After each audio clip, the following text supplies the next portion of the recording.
Good evening, class. Today we will be going over the theory, the Reidell theory, of how to be more manly. As you can see, the 5 easy steps are outlined here, the most important in this specific color to signify the utmost importance. Our first step, grow a beard.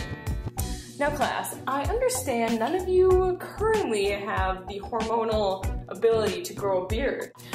But when you do have said hormones, step 1. Jimmy, do you have a question? But what happens if you grow a beard in the wrong place?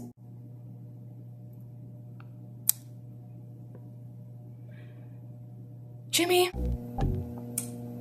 Moving on. Alright, step 2. Become handy with a hammer and a saw, specifically.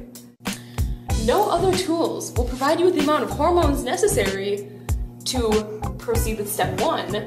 Therefore, a hammer and a saw is necessary, unless you could also use, if any of you are familiar with the Rayco barrel, that will also provide you with extra hormone. Step 3, eat your steak raw.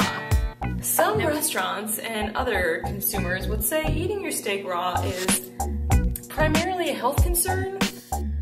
I have had to have several gastric bypasses, but I would not relate that to the steak problem. I mean, that's not. Anyway, moving on. Number 4, don't use a toothpick. Toothpicks are for sissies. Use a tiger's claw. And finally, the last and most important step of how to be more manly. When the waitress asks you, "What do you want to drink, sir?" You say,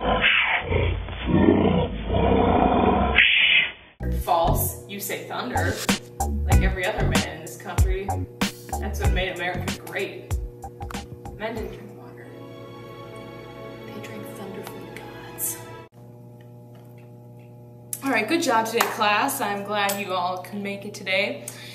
That about wraps things up, so if you have any questions, feel free to see me.